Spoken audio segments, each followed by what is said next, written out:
back in the workshop again on the MX5, and you've missed quite a lot of stuff.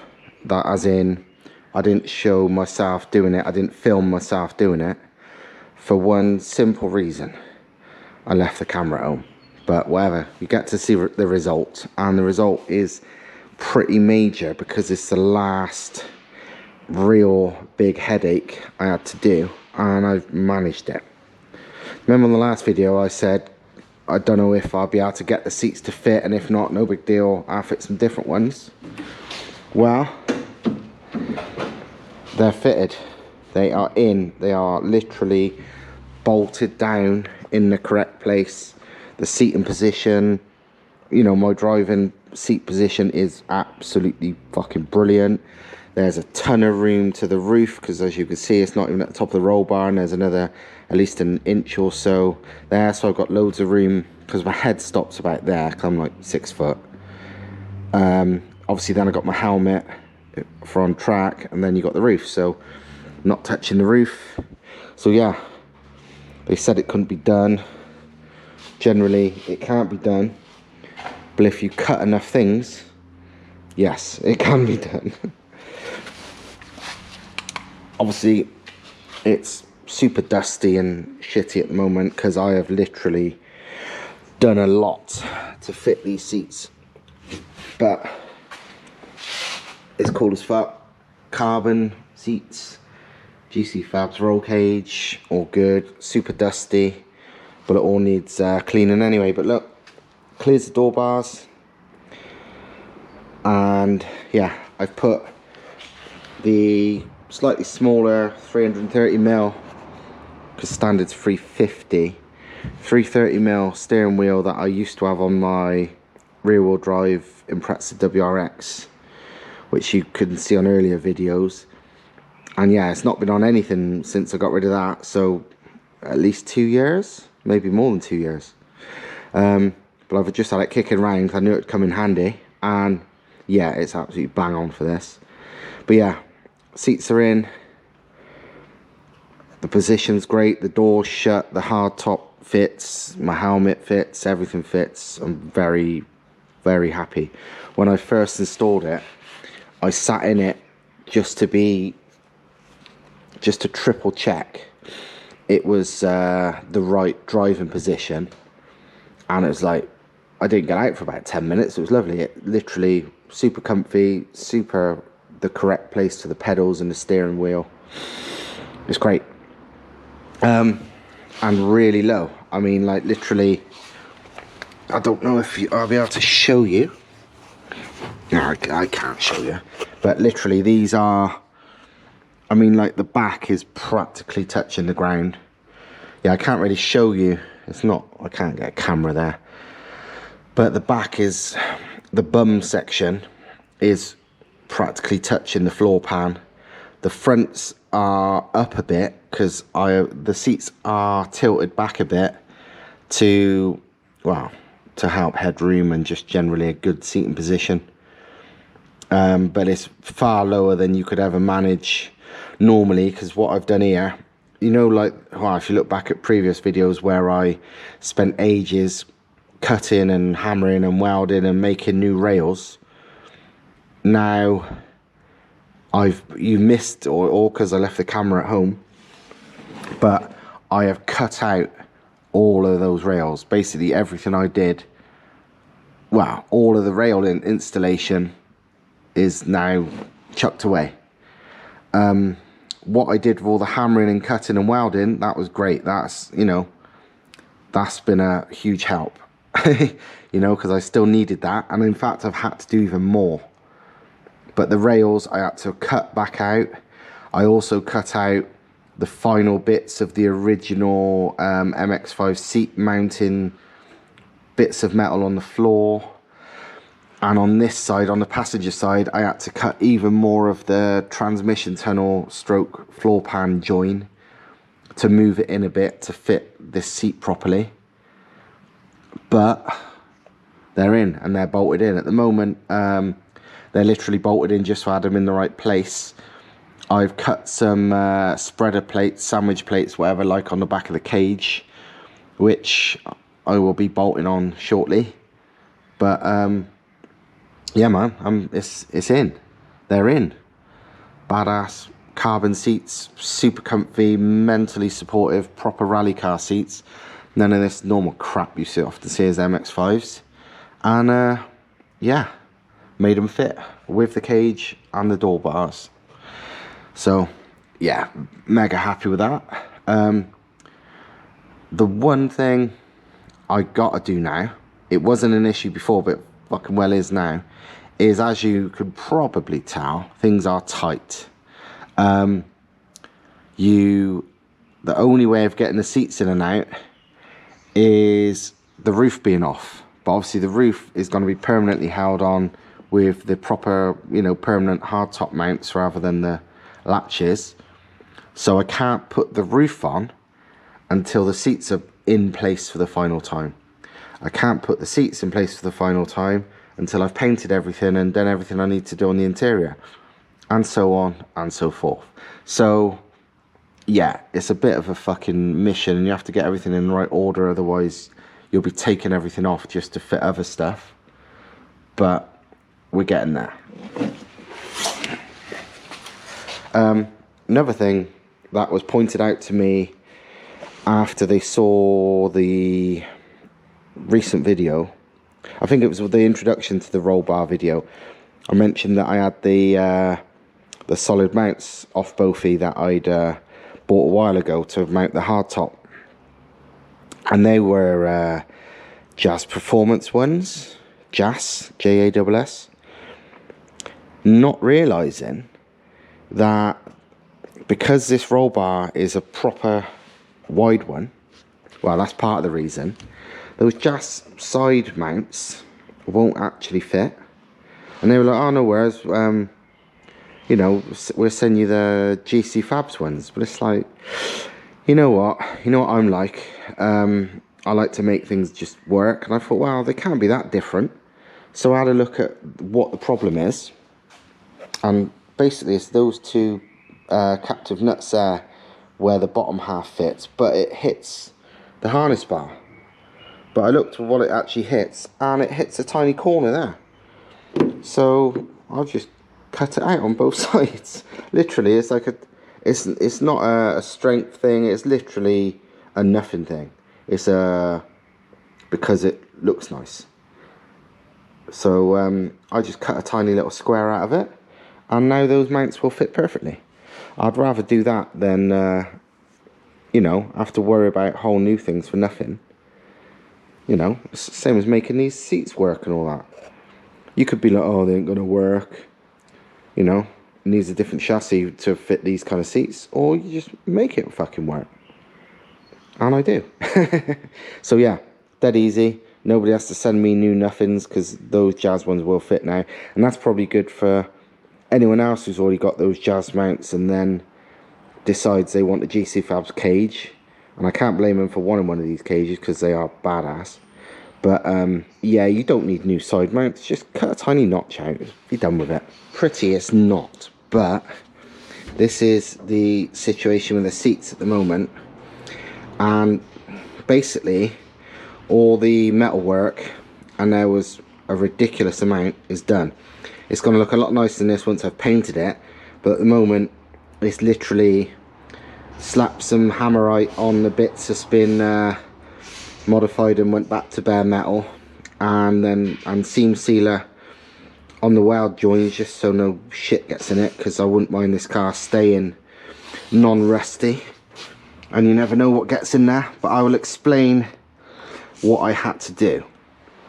Basically, without having to modify the chassis rails, which basically seam weld there and there, obviously underneath the floor, there's no way of getting these seats lower than how they are.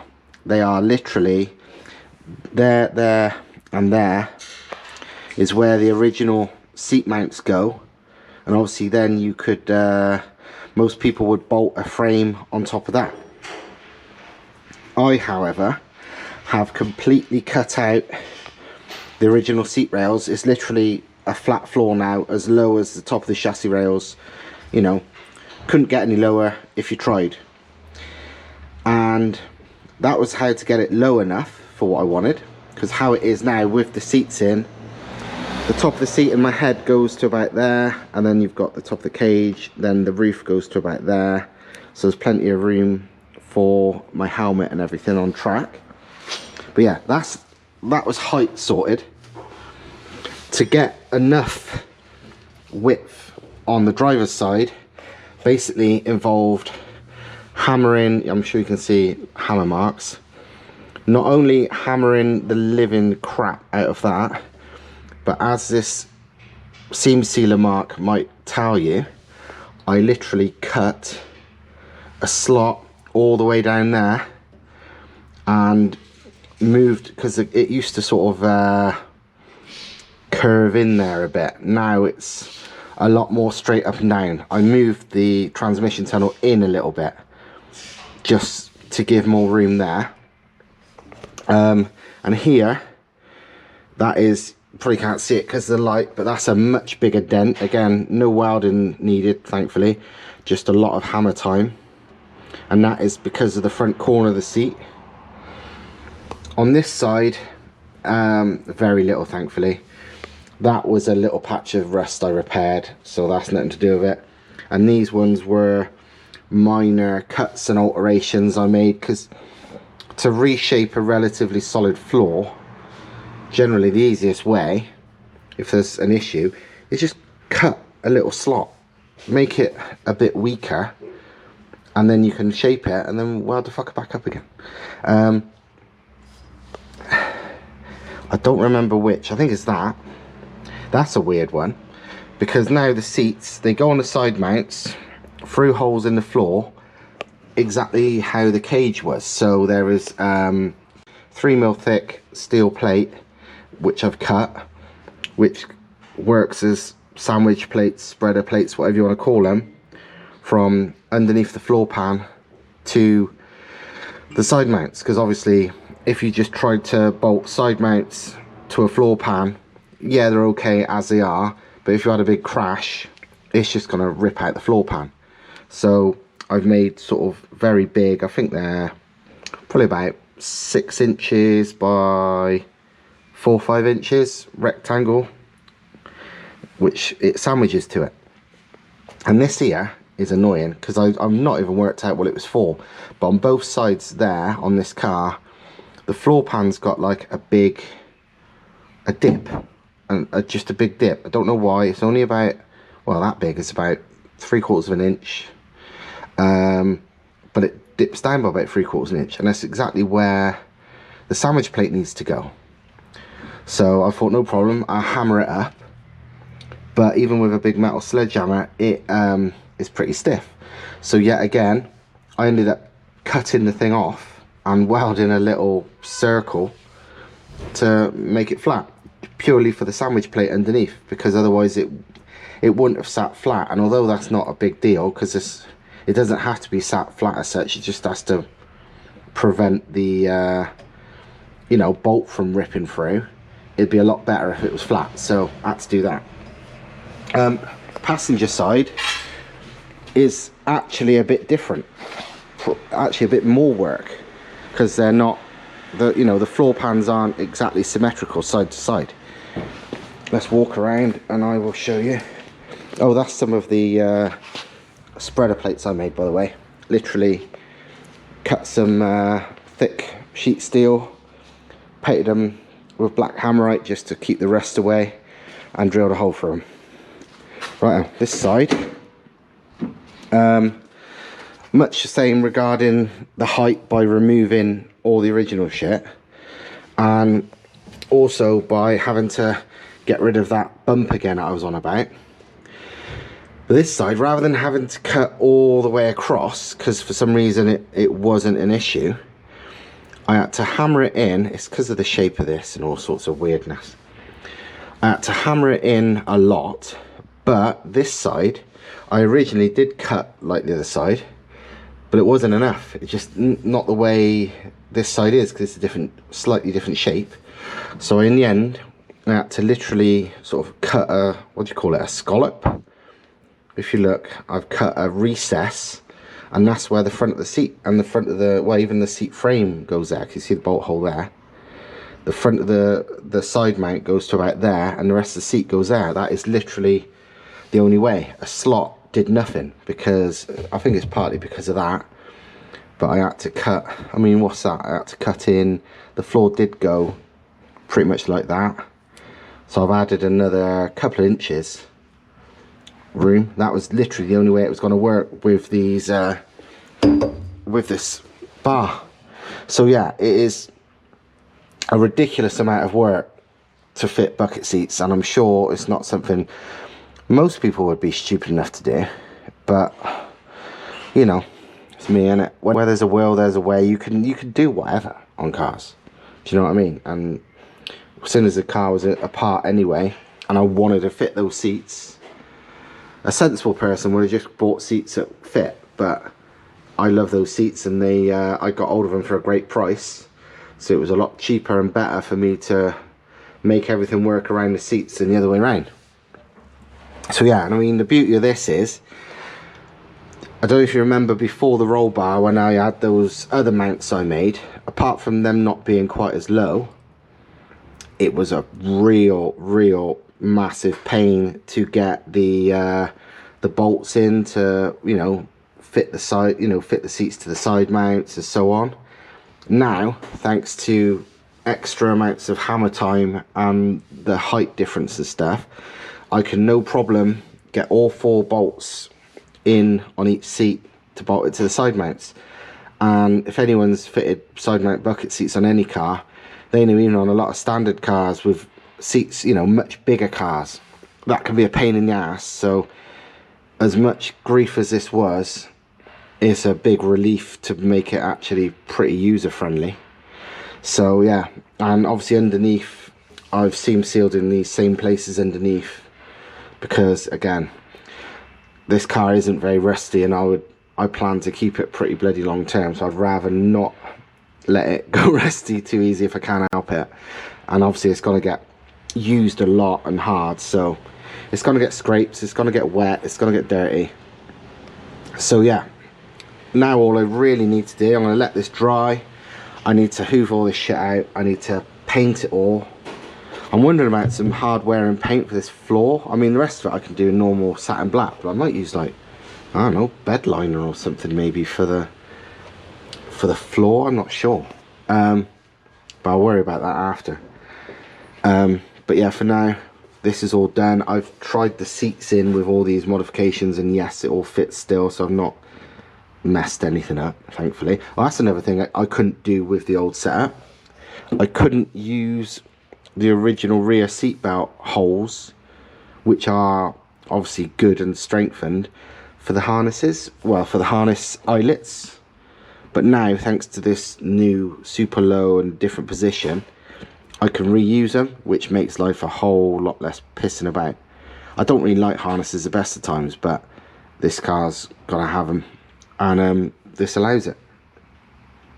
So yeah, that's where we are now. Next time you see me with this bit, this is probably going to be painted, or if I'm really desperate for footage, you might see me painting it. But not yet, because this shit needs to dry, and I need to buy some paint anyway. And frankly, I'm almost at a stage at the moment where I ain't even got enough money for paint, so we will see. I just realised there's one more thing I got to do on this video before I sign off, and it's quite important to you lot, because somebody is going to win that turbo. I know who it is already, because I did the random selection. It turns out there was like 425 replies, 427 replies. Not bad for a bloody week.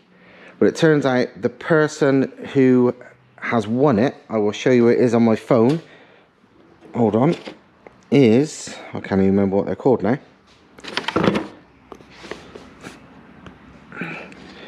That guy. Hold on, see if I can focus. Will it even focus? I don't even know if that'll focus. Somebody called Romp Dude. Looks like he's got a chopped up, like, Land Rover Discovery off-roader thing as his profile picture. Seems he replied 427 replies as well, by the way. It says his, like I said, the reply was picked at random. It's not the best one. There's been some amazing replies. I had a good look through them, and people's got some mad ideas, but his was just a random one. And it says, I just picked up an RX-8 today. I want to boost. That would be ideal. Wow. If you're right, then, well, happy days, because you've just won it. Well, what he needs to do to have won it is to contact me, or even reply on here maybe, if he can't contact me any other way, but tap me up on Instagram, you know, private message me, or Facebook, or wherever, and say who he is, and the delivery address, wherever the hell he is. I'm guessing with a disco, he's going to be UK or Ireland or somewhere. I don't know where else. Actually, they are in America too. God knows. Wherever he bloody lives, I'm sending him a turbo. So yeah, this guy, providing he gets back to me, has won the Max Speeding Rods GT2871 from last week's competition. And if he hasn't replied in, let's give him a week from when this video comes up, I will pick another person at random who's replied on that video, but hopefully he replies, and then he's got a turbo. If he hasn't, then he's unlucky, and some other lucky bugger will get it. God knows who that'll be. But like I said, it's just somebody at random from the replies, and he's that lucky fucker. So there you go. So yeah, romp dude, whoever the hell you are, message me, send me your details. Got a Max Speeding Rods GT28 to send you, brand new, in the box, thanks to Jack at Max Speeding Rods, who basically come up with that weird idea for reasons that, I don't know, he just said to me, do you want to give away a turbo? And I was like, well, yeah. So there you go. Right, I'm off properly this time. See you later.